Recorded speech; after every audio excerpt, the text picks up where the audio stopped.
오늘 살펴볼 하나님의 말씀은 마태복음 16장 천국의 열쇠, 구원의 열쇠에 관한 말씀입니다.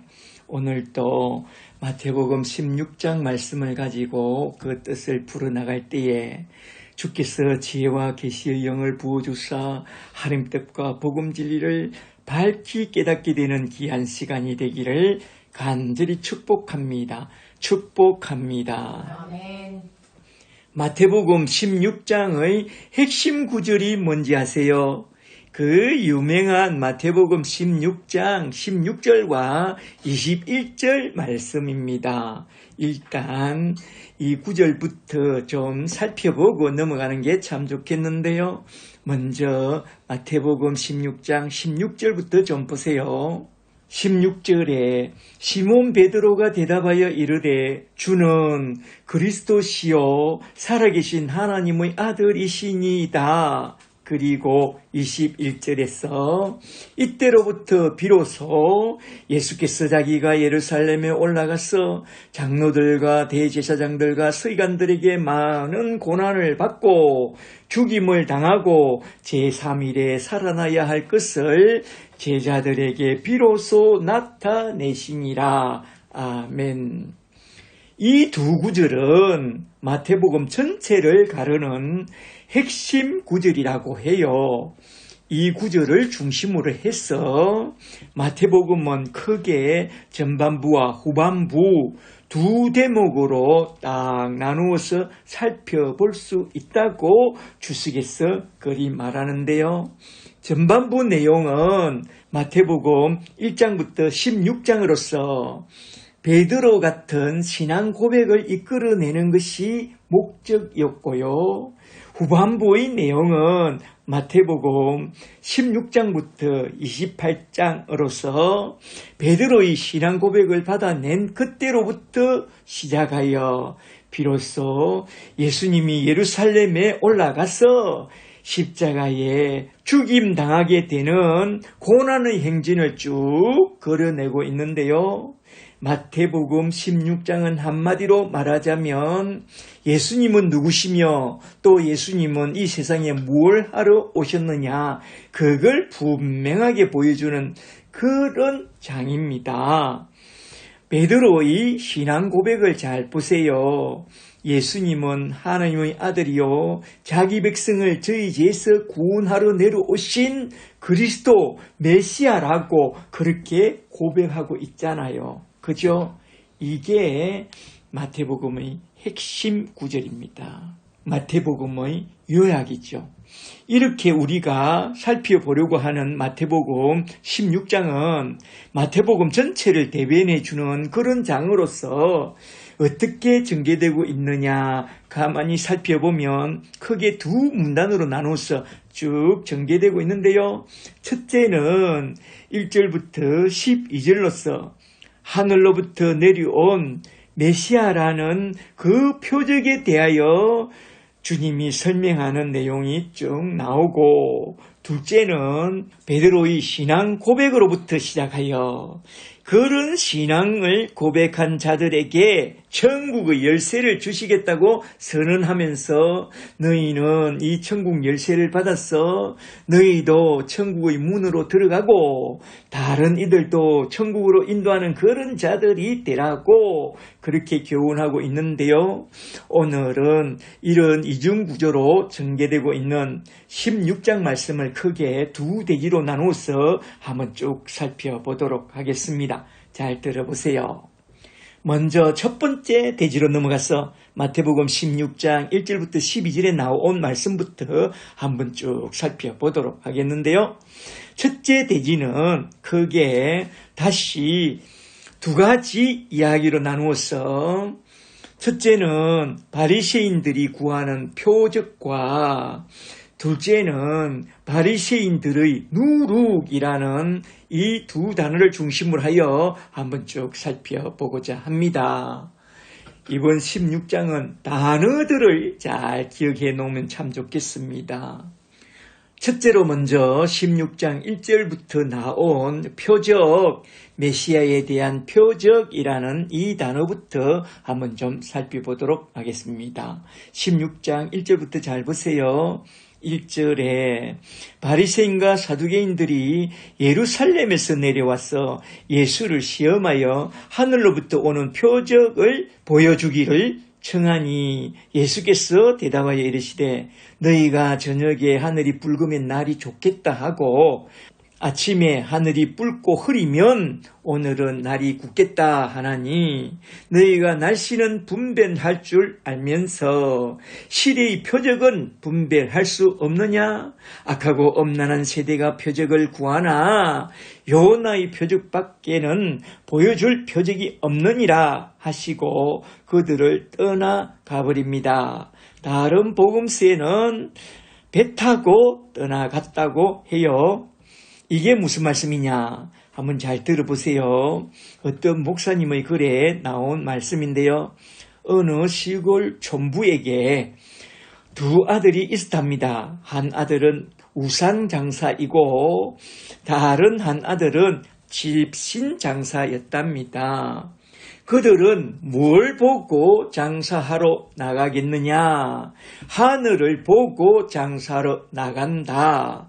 그래서 저녁에 하늘이 붉으면 내일 날씨가 좋을 테니까 내일은 집신 장사 아들의 장사가 잘 되겠다고 하고 그리고 아침에 하늘이 붉으면 오늘은 비가 올 테니까 우산 장사 아들의 장사가 잘 되겠다고 할 것입니다. 이런 시골 총부보다 못한 이 바리새인들과 사두개인들아, 내가 그동안 수없이 하늘의 표적을 보여주었거늘 너희는 내가 그동안 보여준 시대의 표적을 분별할 수 없느냐? 이 악하고 엄난한 자들아, 너희는 어찌하여 맨날 표적, 그놈의 표적만 말하느냐? 도대체 무슨 표적을 더 보여달라고 하느냐? 전에도 말하였거니와 요나의 표적이 가리키는 십장의 표적 외에는 너에게 보여줄 표적이 없다고 하고선 그들을 떠나 배 타고 저 건너편으로 썩 떠나가 버립니다. 여기서 중요한 말씀이 뭐라고 했죠? 하늘로부터 오는 표적, 세메이온, 메시아에 대한 표적이라고 했습니다. 마태복음 15장까지 지금 16장인데 마태복음 15장까지 인자가 하늘로부터 내려온 메시아라는 그 표적을 수없이 보여주었다. 그런데 16장으로 넘어오자마자 또 저 바리새인들과 사두개인들이 내려와서 당신이 하늘로부터 내려왔다는 그 메시아에 대한 표적을 보여달라고 청합니다. 그렇다면 뭐라고 말해주어야 할까요? 씨 뿌리는 자의 비유에서 선포했던 그 말씀으로 말해줄 수밖에 없다는 것입니다. 너희는 정말로 눈먼 소갱이요 기머거리들이다. 이사야가 잘 예언하였도다. 일러스되 너희가 보기는 보아도 알지 못하고 듣기는 들어도 깨닫지 못하리라. 진실로 진실로 너희에게 다시 말하노니 너희 눈과 귀가 열리지 않고는 내가 하늘로부터 내려온 그 표적을 아무리 많이 보여주어도 너희는 보지도 못하고 듣지도 못하리라. 다시 말하노니 에바다. 너희 눈을 열고 너희 귀를 열어서 마태복음을 처음부터 다시 한번 잘 읽어보라. 마태복음은 서론인 1장과 2장에 나온 탄생기사와 결론장인 27장과 28장에 나온 십자가와 부활을 빼고 나면 크게 5가지의 표적과 5가지 설교를 통해서 내가 예언된 그 메시아임을 쭉 보여주고 있다. 잘 들어보라. 첫째로 마태복음 3장 4장에 나온 첫 번째 사건을 보라. 나 예수가 요단강에서 세례받고 올라올 때에 성부와 성자와 성령의 인침을 통해서 또한 공생애를 시작할 때 마귀 사탄의 시험을 물리친 그 사건을 통해서 나 예수가 메시아라는 그 표적을 딱딱 보여주었다. 그리고 또한 첫 번째 설교로 나온 산상수훈에서 말하자면 마태복음 5장, 6장, 7장에서 천국 복음을 선포해 놨다. 다시 잘 살펴보라. 그리고 둘째로 마태복음 8장과 9장에 나온 두 번째 사건을 보라. 문둥병을 고치고 중풍병을 고치고 또한 바다를 잠잠케 하고 군대 귀신을 쫓아내고 그리고 헬루증 여인을 고쳐주고 해당장 야유로의 죽은 딸을 살려준 그 사건을 보라. 이것이 곧 이사야서 35장 5절에서 예언한 그 메시아의 표적이 아니냐. 그리고 마태복음 10장에 나온 두 번째 설교를 들은 내 12 제자는 내가 바로 하늘에서 내려온 메시아 그리스도라는 것을 그들은 알아보았느니라. 알겠느냐. 그리고 셋째로 마태복음 12장에서 안식일 날에 내가 오른손 마른 자를 고쳐준 것을 들어보지 못하였느냐. 또한 마태복음 13장에 나온 7가지 천국에 대한 비유 설교를 들어보지 못하였느냐. 다시 잘 들어보고 잘 생각해보라. 이 모든 표적과 그 모든 설교가 다 내가 메시아임을 가리키느니라. 알겠느냐. 그리고 넷째로 마태복음 14장과 15장에서 네 번째로 나온 오병이어와 질병이어의 표적을 보라. 이것이 곧 내가 하늘로부터 내려온 메시아라는 것을 증언하느니라. 더 이상 무엇을 보여달라고 하느냐. 계속해서 좀 더 보여주랴. 다섯 번째로 나온 깜짝 놀랄만한 이야기는 다음에 들려주마. 도대체 뭘 더 보여달라고 하느냐? 너희는 내가 하늘의 배를 따다가 보여주어도 또 다시 하늘에서 온 표적을 보여달라고 할 그런 놈들이다. 이제 좀 그만해라. 그리고선 마태복음 16장 4절에서 이 악하고 엄난한 세대가 표적을 구하나 요나의 표적밖에는 보여줄 표적이 없느니라 하시고 그들을 싹 떠나가 버렸다는 것입니다. 여기에 나온 표적 이야기를 통해서 우리 주님, 예수님이 하고 싶었던 말씀은 무엇일까요?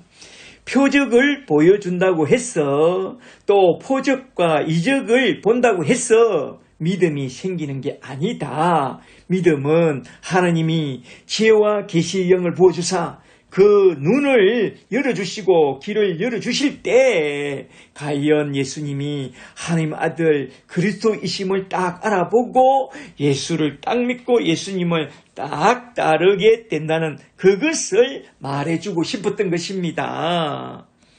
말하자면 눈먼 소경이 되어 그저 표적과 이적만 구하는 자는 마치 표적과 이적이라는 마약에 취한 자들과 똑같다는 것입니다. 그들이 아무리 많은 표적과 이적을 보아도 그저 그때만 믿을 뿐입니다. 돌아서면 깡통입니다. 저 바리새인들과 사두개인들이 구하는 표적과 이적은 마치 마약과 프로로폴을 구하는 것과 똑같습니다. 프로로폴이 뭔지 아세요? 박근혜가 즐겨 찾았다는 그 프로로폴은 위내시경을 할 때 쓰는 수면 마취제요, 성형수술을 할 때 쓰는 줄리가 자주 쓴 수면 마취제입니다. 그걸 술 먹고 딱 한 방 맞으면 그냥 뿅 간대요. 그처럼 종교적으로 뿅 가는 마약이 바로 표적과 이적이라는 것입니다. 그런 종교적인 체험을 한번 하고 나면 또 더 큰 체험을 찾았어. 막 이리저리 헤매게 되어 있다는 것입니다. 그런 종교적 표적과 이적의 체험으로는 참된 신자가 될 수도 없고 구원에 이를 수도 없다 이 말입니다. 아시겠어요? 출애굽 백성을 한번 좀 생각해 보세요. 그들은 정말로 수많은 표적과 기적과 이적을 많이 체험했습니다. 잠시 시편 78편을 좀 보세요. 시편 78편 1절에 내 백성이여 내 율법을 들으며 내 입의 말에 귀를 기울일지어다. 내가 입을 열어 비유로 말하며 예로부터 감추었던 것을 드러내려 하니 이는 우리가 들어서 아는 바요 우리의 조상들이 우리에게 전한 바라. 여호와께서 우리 조상들 목전에서 기이한 일을 행하셨도다. 11절로 넘어갔어. 11절에 여호와께서 행하신 것과 그들에게 보이신 그 기이한 일들을 그들이 잊었도다. 옛적에 하나님이 애굽 땅 소환들에서 기이한 일을 10가지 재앙을 조상들 목전에서 행하셨고 또한 홍해 바다를 갈라 물을 무더기같이 서게 하시고 그들을 지나가게 하셨으며 낮에는 구름으로 밤에는 불기둥으로 인도하셨으며 강야에서 반석을 쪼개시고 깊은 곳에서 나온 생수로 흡족하게 마시게 하셨으나 그들은 계속해서 하나님께 범죄하여 메마른 땅에서 지존자를 배반하였도다. 18절에 그들의 탐욕대로 음식을 구하여 그들의 심중에 하나님을 시험하였으며 그뿐만 아니라 하나님을 대적하여 말하기를 하나님이 강야에서 식탁을 베풀 수 있으랴? 그가 능히 떡도 주시며 자기 백성을 위하여 고기도 예비하시랴? 하였도다. 이건 마치 오병이어와 칠병이어의 기적을 베풀어 주기 바로 직전에 주님의 제자들이 한 말과 거의 똑같죠. 이 강야에서 베세다에서 어떻게 저 많은 사람들을 먹이겠나이까? 제자들이 그렇게 말했잖아요. 그리고 시편 78편 21절로 넘어가서 좀 더 보세요. 21절에 그러므로 여호와께서 듣고 노하셨으며 이스라엘 향하여 진노가 불타올랐으니 이는 그들이 하나님을 믿지 아니하며 그들의 구원자를 의지하지 아니하였기 때문이로다. 그러나 그가 위의 궁창을 맹령하사 하늘문을 여시고 만나를 비같이 내려 먹이시며 또 동풍을 하늘에서 일으키시며 남풍으로 많은 고기를 비같이 내리시고 나는 새들을 바다의 모래같이 그들의 진중에 떨어지게 하사 그들의 거처에 두르셨으므로 그들이 먹고 심히 배불렀나니 하나님이 그들의 원대로 그들에게 주셨도다. 그러나 그들의 욕심과 원망으로 인하여 먹을 것이 아직 그들의 입에 있을 때에 하나님이 노여움을 나타내사 그들 중에 강팍한 자를 죽이시며 이스라엘의 청년들을 치셨도다. 32절에 그러함에도 그들은 여전히 범죄하여 그의 기이한 일들을 믿지 아니하였도다. 잘 보세요. 그 많은 표적과 기사와 이적을 보여주었어도 그들에겐 믿음이 전혀 생기지 않았더라 이 말입니다. 이걸 말하고 있습니다. 믿음은 그저 표적과 기적을 많이 본다고 생기는 게 아니라 하나님이 지혜와 계시의 영을 부어주사 그의 눈과 귀를 열어주실 때에 눈과 귀가 열려서 복음을 알아듣고 믿음을 딱 갖게 된다 이 말입니다. 주님은 이걸 말해주고 싶었던 것입니다. 표적 이야기를 통해서. 여기서 잠시 마태복음 16장 4절에서 우리 주님이 하신 말씀, 악하고 엄난한 세대가 표적을 구하나 요나의 표적밖에는 보여줄 표적이 없느니라 라고 하신 이 말씀을 좀 생각해보고 쭉 넘어가고자 하는데요. 여기서 말씀한 요나의 표적이란 무엇이냐? 예수 십자가와 부활의 표적을 예표합니다. 그래서 예수 십자가와 부활의 표적밖에는 보여줄 다른 표적이 없다고 그렇게 말씀하신 것입니다. 아시겠어요? 그렇다면 예수 십자가와 부활의 표적을 보여주면 예수를 다 믿게 되느냐? No, 그렇지 않습니다. 누가복음 16장 31절에서 예수님은 분명히 말씀합니다. 누가복음 16장 31절에 모세와 선지자들의 말을 듣지 않는 자는 비록 거지 나사로가 죽었다가 죽은 자 가운데서 살아날지라도 그 근함을 받지 아니하리라 라고 말씀했습니다. 그리고 요한복음 12장 10절을 좀 더 보세요. 죽은 나사로가 다시 살아나니 죽은 나사로를 다시 살려내신 예수님과 함께 나사로를 죽이려고 난리 법석을 떨죠.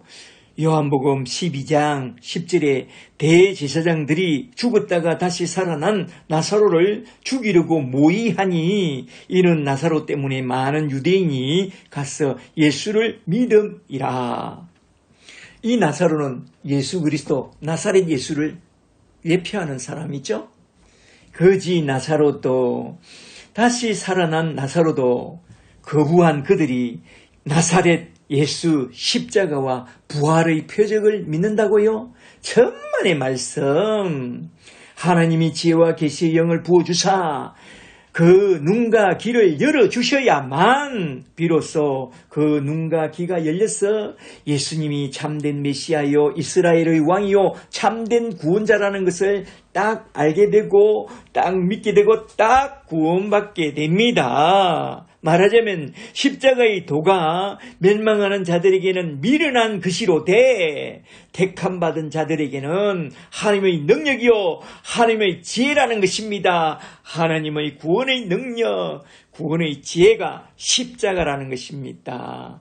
이걸 딱 알게 됩니다. 눈을 열어줘야 알게 된다 이 말입니다. 선택과 유기. 그러므로 저와 여러분은 하나님이 부어주시는 지혜와 계시의 영을 딱 받고 예수님이 하나님의 아들 그리스도라는 것을 딱 믿고 다 구원받게 되시기를 주 이름으로 간절히 축복합니다. 축복합니다. 아멘. 그리고 둘째로 나온 단어는 누룩인데요. 마태복음 16장 5절로 넘어가서 여기에 나온 바리새인과 사두개인들의 누룩이라는 이 단어를 한번 좀 살펴보고 넘어가겠습니다. 16장 5절부터 잘 보세요. 5절에 제자들이 건너편으로 갈새 마가복음에는 배 타고 건너갔다고 해요.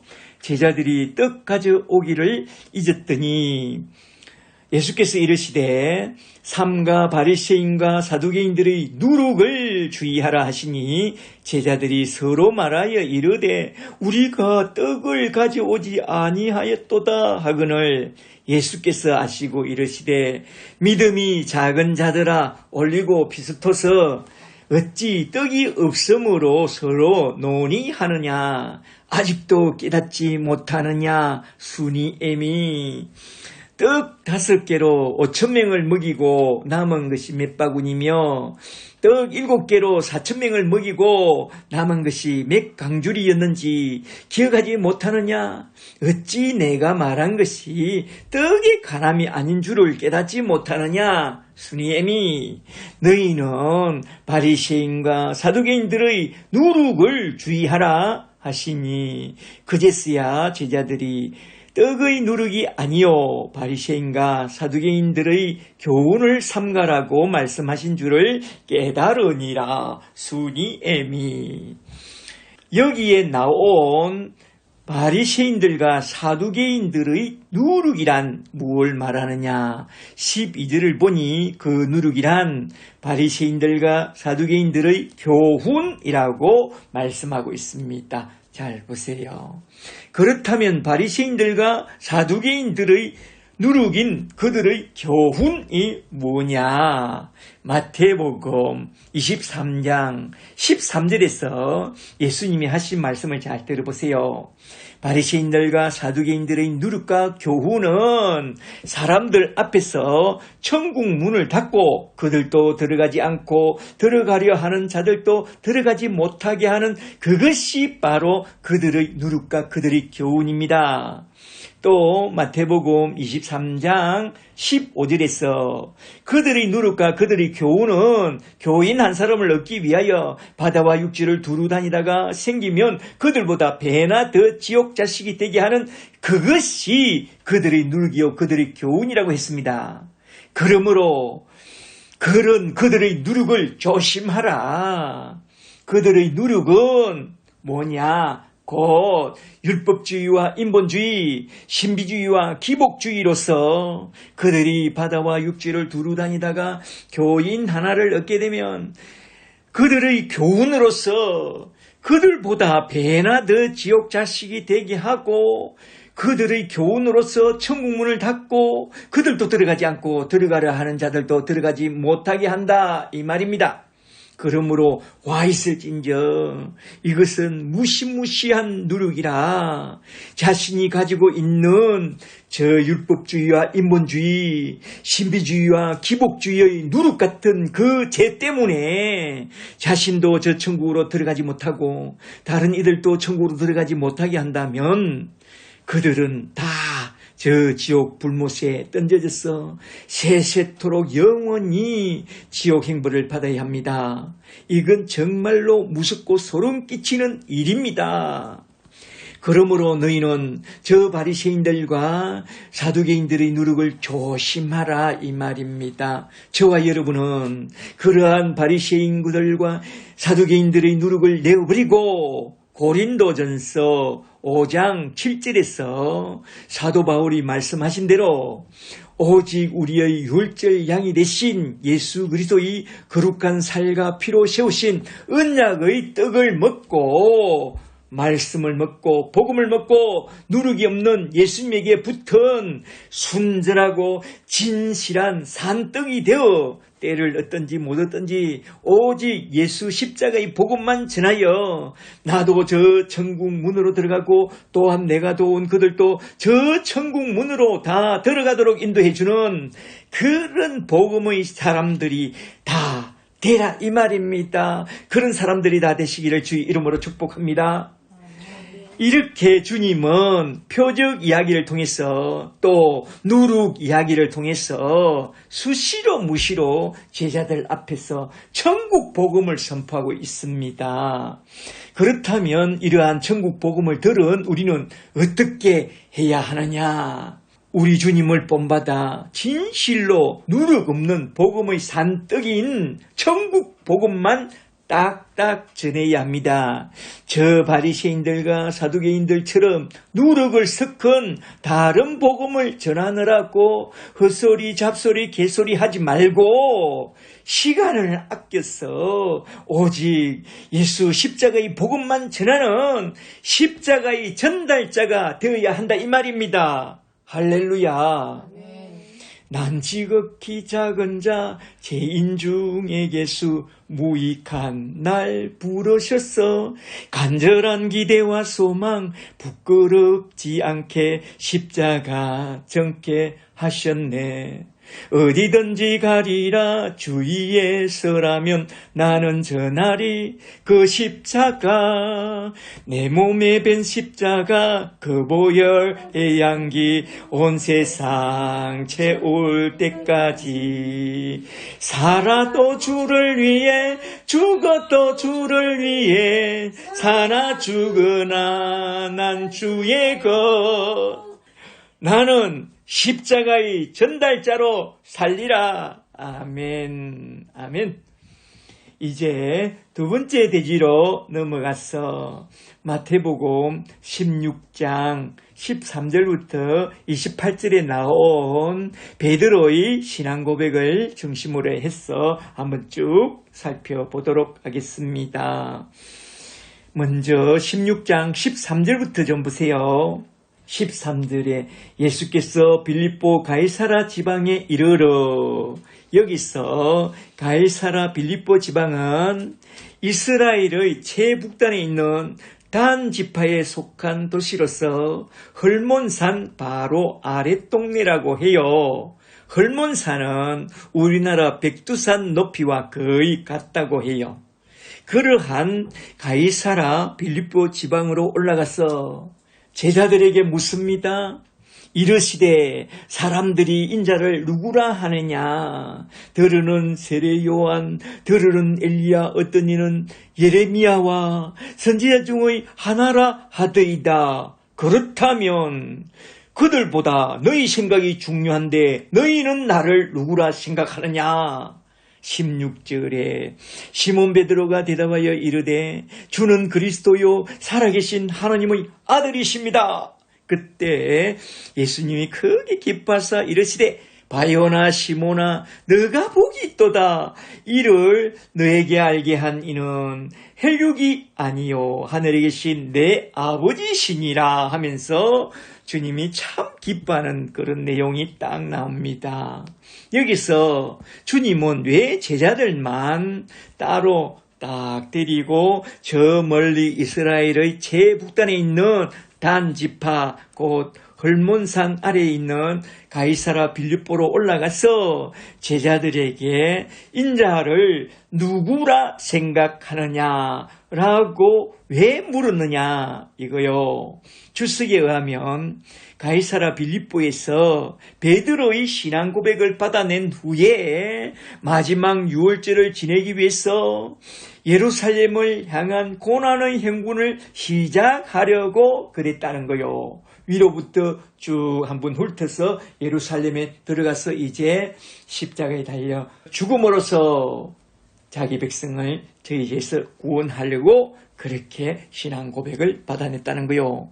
그리하여 제자들의 신앙 고백을 받아낸 후에 곧이어 나온 말씀을 보면 이때로부터 예수님이 예루살렘에 올라가서 고난을 받고 십자가의 죽임을 당하고 제3일에 다시 살아날 것을 제자들에게 비로소 가르쳤다고 그렇게 말해요. 잘 보세요. 그러므로 베드로의 신앙 고백은 너무나도 중요한 사건이고 베드로의 신앙 고백과 더불어 나온 말씀들이 참 중요한데요. 여기에 나온 아주 중요한 4개의 단어를 중심으로 하여 한번 쭉 살펴보고 딱 마치고자 합니다. 한번 잘 들어보세요. 여기에 4개 단어 속에 너무나 중요한 개념들이 압축되어 나옵니다. 첫째로 먼저 살펴보고자 하는 단어는 17절에 나온 너가 복이 있도다 라는 말씀입니다. 17절에 바요나 시몬아 너가 복이 있도다. 이를 알게 한 이는 혈육이 아니요 하늘에 계신 내 아버지시니라. 아멘. 우리 인생에서 복을 받는 것은 참 중요합니다. 복을 받은 그런 사람은 참으로 복된 사람이라고 그러죠. 그런데 문제는 세상 사람들이 말하는 복과 성경에서 우리 주님이 말씀하는 복이 너무나도 다르다는 것입니다. 구약 성경에서는 복이란 바라크라고 하고 신약 성경에서는 복을 마카리오스라고 하는데 이 단어들이 내포하고 있는 복이란 예수님이 하나님 아들 그리스도라는 것을 알게 되고 믿게 되어 구원까지 받게 되는 그게 가장 큰 복이요 최고의 복이라고 성경은 말합니다. 이 엄청난 천국의 복을 받는 것은 우리가 자가 발전하여 어떻게 해서 얻게 되는 게 아니라 하늘에 계신 우리 아버지께서 은혜를 주시고 믿음과 함께 그 복을 선물로 우리 속에 넣어 주실 때에 비로소 그 복을 받게 된다고 했습니다. 그리하여 천상의 복, 구원을 복을 받게 됩니다. 그래서 예수님은 베드로에게 이렇게 말씀한 것입니다. 17절에 바요나 시몬아 너가 복이 있도다. 이 복은 너희 혈육의 아버지가 준 것이 아니라 하늘에 계신 나의 아버지께서 부어주신 그런 복이다. 말하자면 하늘 아버지가 바라크와 마카리오스의 복을 부어주실 때에 예수를 하나님 아들 그리스도라고 고백하게 된다 이 말입니다.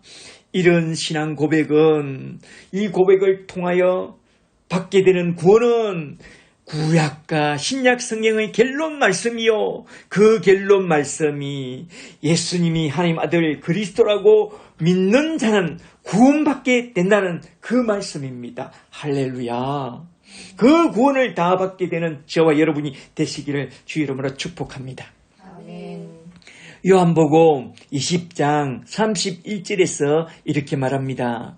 성경을 기록한 목적은 예수께서 하나님의 아들 그리스도이심을 믿게 하려 함이요 또 너희로 믿고 그 이름을 힘입어 생명 곧 영생을 얻게 하려 함이라고 말씀했습니다. 그리고 요한복음 1장 12절에서 말씀합니다. 영접하는 자 곧 그 이름을 믿는 자들에게는 하나님의 자녀가 되는 권세를 주신다고 했습니다. 말하자면 예수님이 하나님의 아들 그리스도이심을 믿고 예수의 영을 우리 마음속에 영접하는 자는 구원을 받게 된다는 그게 성경의 결론적인 핵심 말씀이다 이 말입니다. 이러한 믿음과 영접과 이런 구원은 우리 힘과 능력으로 얻을 수 없고 오직 하나님 아버지와 성자 예수님과 성령 하나님이 천국 복음을 딱 들려주고 그 복음을 딱 받아들이게 하고 예수를 딱 믿게 하사 복음과 함께 성령을 우리 마음속에 쑥 밀어 넣어 주심으로써 베드로와 같은 신앙 고백을 하게 되고 우리가 구원을 딱 받게 된다는 것입니다. 이러한 구원의 은혜와 축복이 저와 여러분 속에 차고 넘치게 되시기를 주 예수 그리스도의 이름으로 간절히 축복합니다. 축복합니다. 그리고 둘째로 살펴보고자 하는 단어는 18절에 나온 교회, 에클레시아라는 말씀입니다. 교회란 뭐냐 이거죠. 18절에 너는 베드로라 내가 이 반석 페트라 위에 내 교회를 세우리니 음부의 권세가 이기지 못하리라. 아멘. 이 구절은 원전 성경으로 봐야 하는데 너는 베드로라 할 때 이 베드로는 남성 맹사인 페트로스라는 단어를 쓰고 있고 내가 이 반석 위에 할 때 이 반석은 여성 맹사인 페트라라는 단어를 쓰고 있습니다. 그렇다면 베드로가 이 반석이 아니라 베드로 같은 신앙 고백이 이 반석이다 이 말입니다. 말하자면 베드로 같은 그런 신앙 고백을 반석으로 해서 그 반석 위에 내 교회를 세우겠다는 것입니다. 그리고 그런 교회에 천국의 열쇠를 주리니 그런 교회의 신자는 음부의 권세가 다시는 침범하지 못하고 다시는 아담과 하와처럼 너희를 삼키지 못한다 이 말입니다. 이게 무슨 말씀이냐?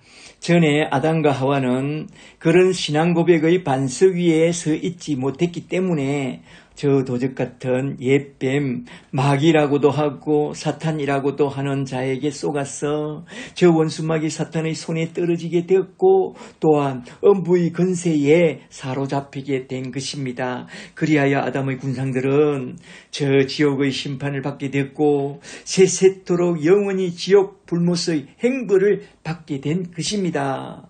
그러한 불쌍한 인간들을 구원해 주시려고 삼위일체 하나님 간에 의논하시고 창세전에 의논하시고 하나님의 아들이 자원하여 내려오사 저 십자가에 달려 죽음으로써 죄와 저주와 음부의 권세에서 택한 자기 백성을 구원해 주셨습니다. 이것이 구원의 복음이요 십자가의 복음이라. 이 복음을 믿음으로 고백하는 자는 구원을 받으리니 이러한 신앙 고백을 반석으로 하여 그 반석 위에 굳게 선 사람은 이제 저 음부의 권세가 침노할 수 없고 음부의 권세가 다시는 우리를 삼킬 수 없다는 것입니다.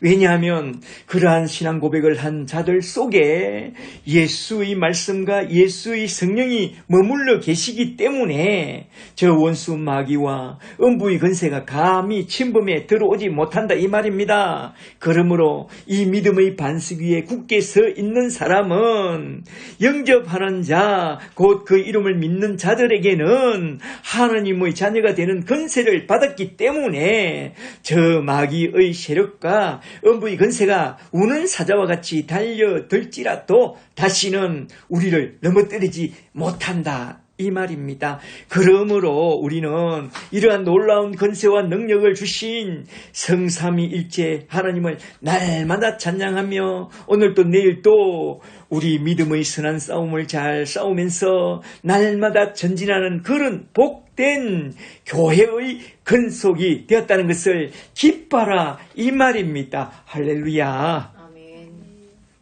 그리고 셋째로 살펴보고 넘어가야 할 단어는 19절에 나온 천국의 열쇠라는 말씀입니다.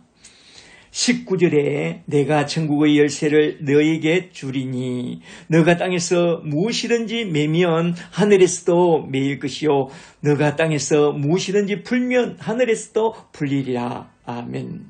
이렇게 베드로와 같은 신앙 고백을 한 자들에게 주신 이 천국의 열쇠가 너무나도 중요한데요. 과연 주님이 우리에게 주신 천국 열쇠란 무엇인가?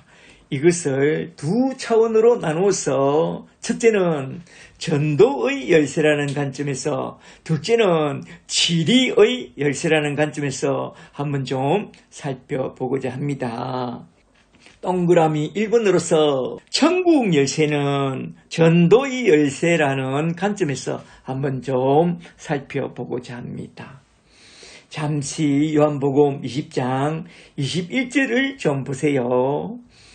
예수님이 죽으시고 부활하신 첫날 밤 저녁에 제자들이 마가다락방에 모여 두려워하고 있을 때에 홀연히 주님이 그들 가운데 떡 나타나서 말씀합니다. 요한복음 20장 21절에 너희에게 평강이 있을지어다. 그리고 이어서 말씀합니다. 아버지께서 나를 보내신 것 같이 나도 너희를 보내노라. 그리고 제자들을 향하여 숨을 내쉬면서 말씀합니다. 22절 후반절에 성령을 받으라. 너희가 누구의 죄든지 사하면 사해질 것이요 누구의 죄든지 그대로 두면 그대로 있으리라 하시니라. 아멘. 놀라운 권세를 줍니다. 거기 하나님 자녀된 권세죠. 이게 무슨 말씀이냐? 이제 주님이 부활 성천하신 후에 성부와 함께 성자 예수님이 성령을 보내주실 때 너희가 성령을 받게 되거든. 가서 십자가의 복음을 전하고 제3의 은총을 전할 때에 너희가 전한 그 복음을 듣고 회개하고 돌아와서 십자가의 복음을 받아들이는 자는 누구든지 내가 그들의 죄를 사해 줄 테니까 너희는 가서 제3의 복음을 전하라. 그리하면 그들이 제3을 받으리라. 그러나 만일 그가 복음을 거절하고 돌아선다면 그의 죄가 그대로 있으리니 그 죄로 인하여 지옥 심판을 받게 된다. 이 말입니다. 여기서 너희가 예수 십자가로 말미암는 제3의 은총을 전하는 이 천국 복음이 곧 천국 열쇠라는 것입니다. 이 천국 복음이 천국의 열쇠요, 구원의 열쇠요, 전도의 열쇠이니까 이 천국 복음을 전할 때에 이 천국 복음을 듣고 이 천국 복음을 받아들이고 회개하고 하나님 집에 우리 주님의 교회에 돌아오게 되는 순간 그에게 천국 문이 열릴 것이요. 이 천국 복음을 거절하고 하나님 집, 우리 주님의 교회에서 돌아서서 나가는 그런 사람 앞에는 하늘문이 닫히게 된다 이 말입니다. 그러므로 여기서 말씀하는 천국의 열쇠, 그 땅에서 메고 푸는 그 열쇠는 곧 구원의 열쇠요, 전도의 열쇠를 말씀하고 있습니다. 잘 아시겠어요? 그러므로 너희는 열면 닫을 자가 없고 닫으면 열 자가 없는 이 천국의 열쇠를 받고 나아가서 너에게 맡겨놓은 천국 복음을 전파하여 너도 천국 문을 열고 들어오고 그들도 천국으로 들어오는 문을 열어주는 그런 복된 예수의 정인, 예수의 사람들이 되라 이 말입니다. 할렐루야. 그런 저와 여러분이 되기를 주 이름으로 축복합니다. 아멘. 동그라미 2번으로 넘어가서 천국 열쇠는 곧 지리의 열쇠라는 관점에서 한번 좀 생각해 보고자 합니다. 이건 마태복음 16장보다 마태복음 18장 18절에 나온 말씀과 연결해서 살펴보는 것이 참 좋겠는데요. 마태복음 18장 18절을 좀 보세요. 18절에 진실로 너에게 이르노니 무엇이든지 너희가 땅에서 매면 하늘에서도 매일 것이요 무엇이든지 땅에서 불면 하늘에서도 불리리라. 진실로 다시 너희에게 이르노니 너희 두세 사람이 내 이름으로 모인 곳에는 나도 그들 중에 있느니라. 여기서 말씀한 이 열쇠는 바로 지리의 열쇠라고 말해요. 잠시 이 말씀이 나온 배경인 마태복음 18장 15절부터 좀 보세요. 교회가 전도의 열쇠를 사용하여 한 사람을 전도하여 교회로 데리고 왔다. 그런데 그가 죄를 범했다. 마태복음 18장 15절에 내 형제 자매가 혹 죄를 범하거든 가서 경고하라. 만일 들으면 너가 너희 형제를 얻을 것이요.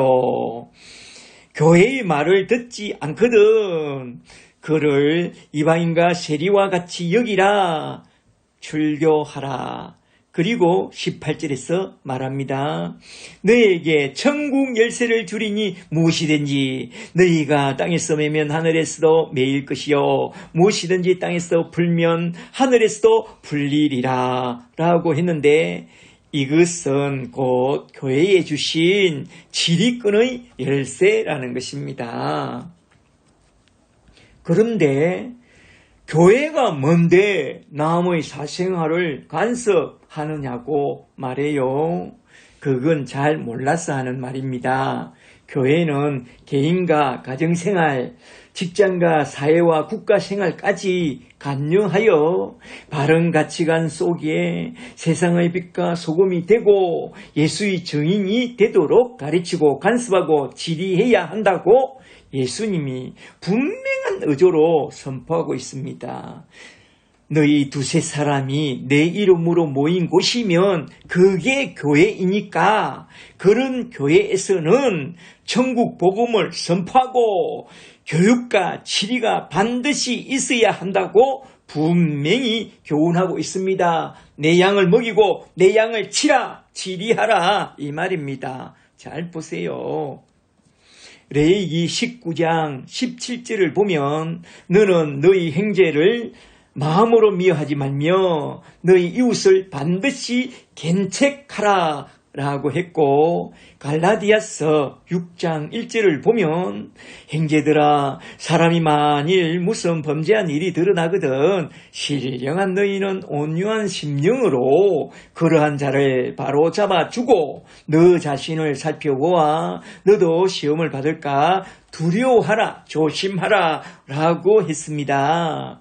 이렇게 교회는 진지하게 형제자매를 훈계하고 견책해야 하며 온유한 심령으로 바로 잡아주어야 합니다.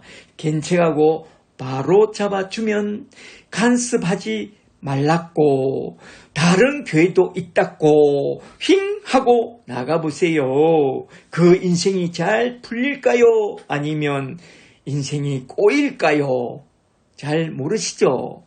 교회에서 매면 하늘에서도 매일 것이요. 교회에서 풀면 하늘에서도 풀리리라. 지금도 우리 주님은 하늘보다 우편에서 자기 피로 값주고 사신 그의 교회를 다 지켜보고 있습니다. 그러니 가긴 어딜 갑니까? 떠나가지 마세요. 날아가지 마세요. 주님의 몸된 교회에 머물면서 인내로 믿음으로 승리하라 이 말입니다. 휑 하고 나간 그런 사람을 보고 뭐라고 하는지 아세요? 당자라고 해요. 그걸 국문과 교수님은 뭐라고 하는지 아세요? 주제도 모르는 놈. 수학과 교수는 분수도 모르는 놈. 경제과 교수는 그래서 잘 풀리겠나? 음악과 교수는 아유 장단도 그리 잘 못 맞추냐? 미술과 교수는 꼴 좋다. 생물과 교수는 이 썩어질 놈. 러시아과 교수는 이 스발로무스키라고 그런데요. 아시겠어요? 그러므로 책망받거든 잘 훈계받고 떠나지 말고 예수 이름 앞에 순종하며 믿음으로 잘 살아가라 이 말입니다. 잘 아시겠죠? 이제 네 번째로 마지막으로 살펴보고 마치고자 하는 단어는 20절에 나온 갱고하사라는 말씀인데요. 20절에 이에 제자들에게 갱고하사 자기가 그리스도인 것을 아무에게도 이르지 말라 하시니라. 아멘. 베드로 신앙 고백 후에 그들을 칭찬하고 이 고백대로 살아야 된다 하면서 하시는 말씀이 갱고하사 내가 그리스도인 것을 아무에게 아직은 이르지 말라라고 말합니다. 왜 이렇게 말씀했을까요? 21절부터 나온 말씀을 잘 보세요. 그 답이 여기에 있습니다. 21절에 이때로부터 예수님이 예루살렘에 올라가서 고난을 받고 십자가에서 죽임을 당하고 제3일에 살아나야 할 것을 비로소 가르치니 22절에 베드로가 어떻게 했다고 해요? 주여 그리함은 아니되옵니다 하면서 그러지 말라고 항변했다고 그럽니다. 죽지 마세요. 그러지 마세요. 했다는 거요. 23절에 그때 예수께서 베드로를 돌아보며 딱 말합니다. 이 사탄아 내 뒤로 물러가라. 너가 하나님의 일을 생각하지 아니하고 인간의 일만 생각하는구나. 내가 다시 말하노니 인간의 생각을 좀 버리고 하나님의 일을 생각하라. 24절에 누구든지 나를 따라오려거든 자기를 부인하고 자기 십자가를 지고 나를 따라야 한다. 25절에 누구든지 제 목숨을 구원하고자 하면 이럴 것이요. 베드로 니처럼 그렇게 하면 안 돼. 누구든지 나를 위하여 제 목숨을 잃으면 얻으리라. 할렐루야. 이게 무슨 말씀이냐? 베드로는 자기 목숨과 자기 명예를 구했다는 그 말씀입니다. 말하자면 주님이 예루살렘에 올라가서 죽고 나면 우리는 어찌하라고요? 그러시면 안 되죠. 우리는 주님이 그리스도요, 하나님 아들이요, 정치적, 경제적 메시아로 생각하고 지금까지 잘 따라왔는데 이렇게 허망하게 죽는다면 우리는 어찌라고요? 하면서 예수님보다 자신의 목숨과 자신의 명예를 더 챙겼다는 그 말씀입니다. 그래서 책망한 겁니다. 그런 신앙 하면 안 된다고. 말하자면 베드로가 신앙 고백은 잘 했지만 그 신앙 고백 속에는 아직도 인간의 일도 끼어 있다. 인간의 생각이 끼어 있다. 누룩이 끼어 있다. 이 말입니다. 그러므로 그런 신앙 고백으로 전도하기는 아직 이르다. 그래서 아직은 전도하지 말라고 그리 경고하신 것입니다. 그러나 내가 십자가에 달려 죽고 부활 성천한 후에 보내줄 성령을 너희가 받게 되거든. 그때에 가서 성령께서 너희 마음에 들어있는 그 누룩들을 다 제거해 주리니 그때에 가서 너희는 순전한 십자가의 복음을 알고 순전한 십자가의 복음을 전하는 그런 십자가의 전달자가 되라. 이 말입니다. 이걸 말씀하신 것입니다. 할렐루야. 우리가 진실로 예수는 하나님 아들 그리스도 메시아 우리의 구원자라고 고백했다면 이 고백대로 예수는 나의 왕이라고 선포하고 예수 십자가의 복음을 전해야 하겠지만 문제는 그런 고백 속에 우리를 부패케 하는 그런 누룩이 들어있다는 것입니다. 그 누룩이 뭐냐? 예수님은 하나님 아들 그리스도 메시아 우리의 구원자 우리의 왕이 맞지만 지금 베드로처럼 우리를 잘되게 하는 축복의 복음, 우리를 성공시켜주는 번영의 복음, 우리에게 세상 영광을 가져다 주는 영광의 복음, 그런 세속적인 복음을 받고 있다. 그런 누룩이 들어있기 때문에 그런 누룩을, 그런 세속적인 복음을 전하면 안 된다 이 말입니다. 아시겠어요? 여기서 우리는 성경이 말씀하는 참된 복음, 십자가의 복음을 잘 들어놓아야 합니다.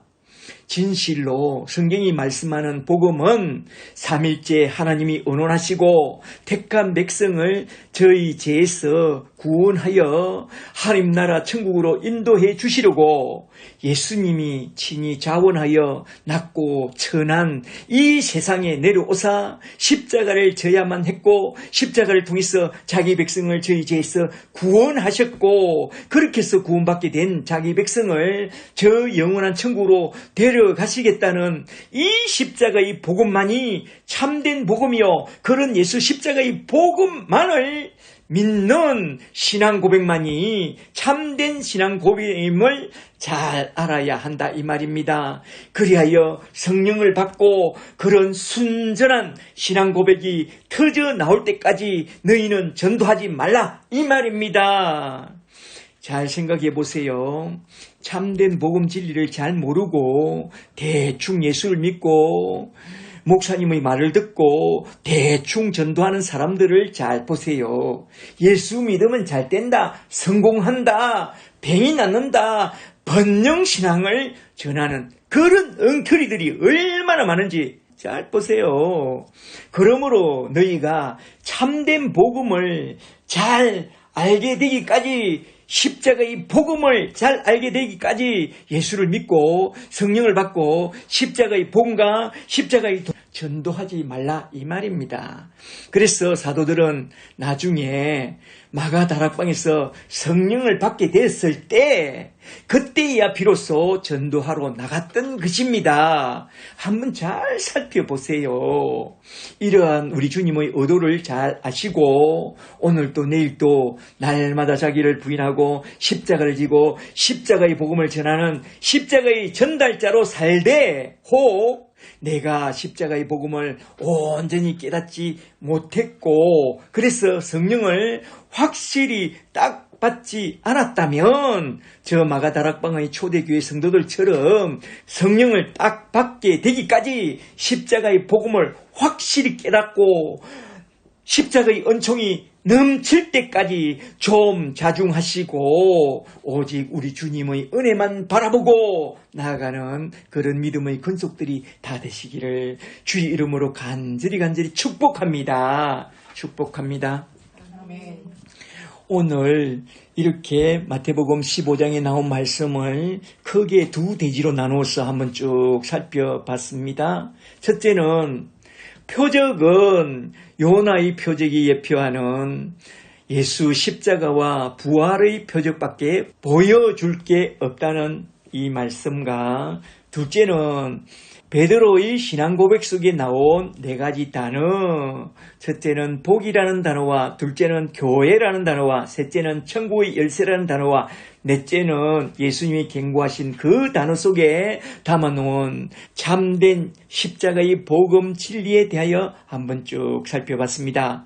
하나하나 잘 기억해 두세요. 그리고 오늘도 내일도 예수 십자가의 은총 안에서 십자가의 복음을 든든히 붙잡고 살아가는 그런 예수의 사람들이 다 되시기를 주 예수 그리스도의 이름으로 간절히 축복합니다.